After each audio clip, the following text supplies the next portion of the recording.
Okay, so here we see a typical setup of a crevasse fall with the fallen climber has been arrested by the middle and the other end climber.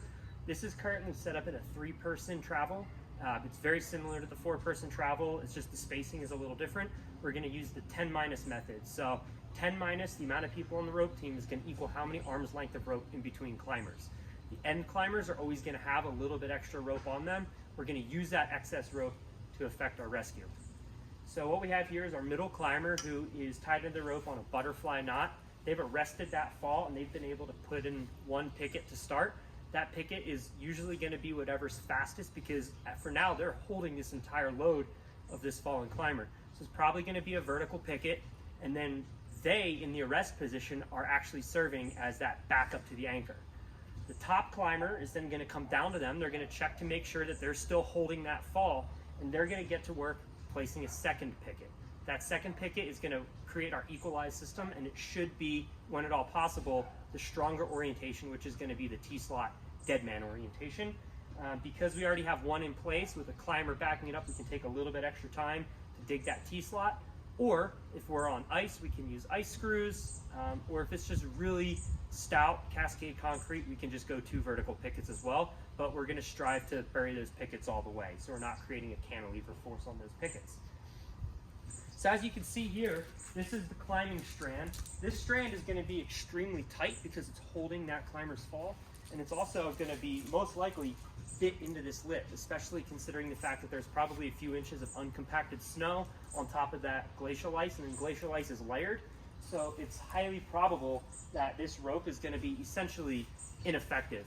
The older kind of train of thought was the 3-to-1 method, where we would build our system off of this rope. I think we're finding these days that that's just not really as realistic, especially with the super loaded rope. So what we're going to do is we're going to build a 2-to-1, and then we're going to piggyback a 3-to-1 on top of that. That's going to give us a 6-to-1 mechanical advantage. I'll explain that in a little bit. So we already have our first anchor built. This second picket should be placed kind of angled away because we want to make sure that that second picket isn't exerting the same force on the snow that's holding the first picket. We also want to try to equalize it. That's where some cord can come in handy. We can do anything from a trucker's hitch to a traditional block and tackle. We can even just go a single layer with a clove hitch if we want. We want to tighten that clove hitch down. It's going to be very difficult to achieve perfect equalization, but we want to make sure that they're both fairly tensioned, so that way we don't have a situation where the first picket is holding all of the load, and if it were to fail, now we're going to shock load that second picket. That's not a good situation. So we'll just throw in a real quick block and tackle. We'll show that more in depth in a different video.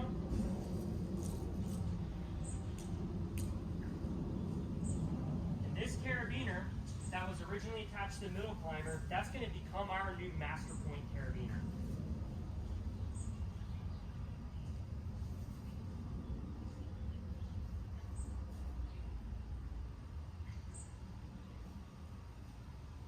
It helps to have thinner cord too. It's a little easier to pass a knotted thinner cord through our carabiners. And it's just a little bit lighter weight to carry on that glacier. We're going to finish that off with a mule overhand, which is going to maintain that tension, but also give us adjustability if we were to need to release this load slowly. Again, I'll show that in another video. The next step that we have to do is we have to go down and we actually have to check on our climber. We have to see if they can even get out by themselves, if they're conscious, if they're injured, etc. Also, how deep they are.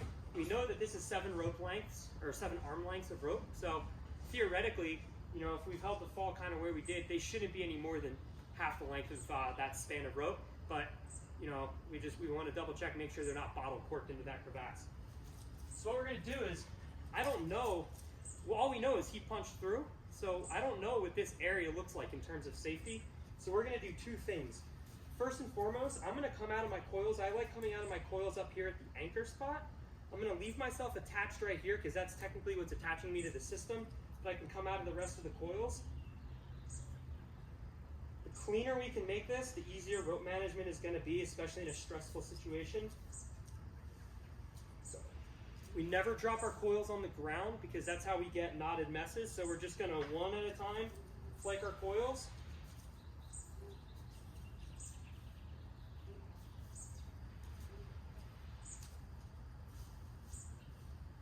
Some people like to put a prusik onto this in order to belay themselves down.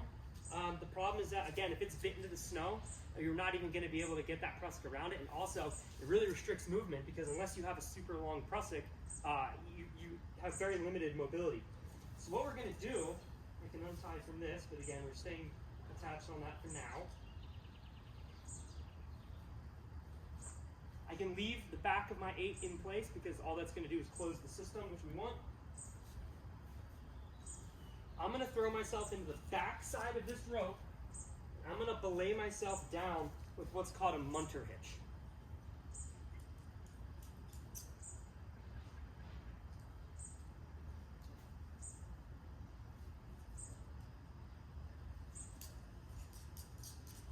The real reason that I really like the munter hitch, and we can come out of that loop as well.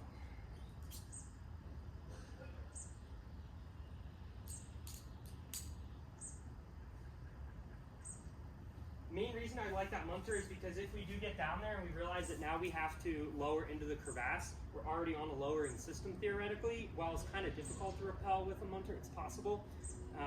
So that it just gives us operability so I don't have to stop and change into a belay device, etc. So what I'm going to do is I'm going to belay myself down by maintaining a brake strand on one, and then I'm going to probe with my axe on the other.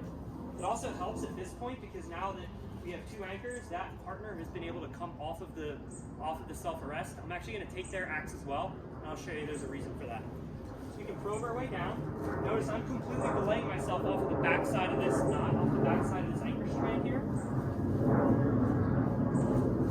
We're going to get as close to the lip as we can. Keep in mind, there could be sort of a cornice that's overhanging this lip, so we don't want to go too far to the lip, but we're going to go as safely as we can by prodding.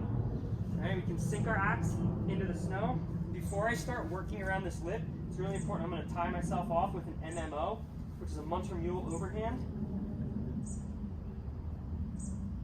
Now I can go completely hands-free, all right? I'm going to do a few things. First and foremost, I'm going to shout, "Hey, how are you doing?" I'm going to see how far they are.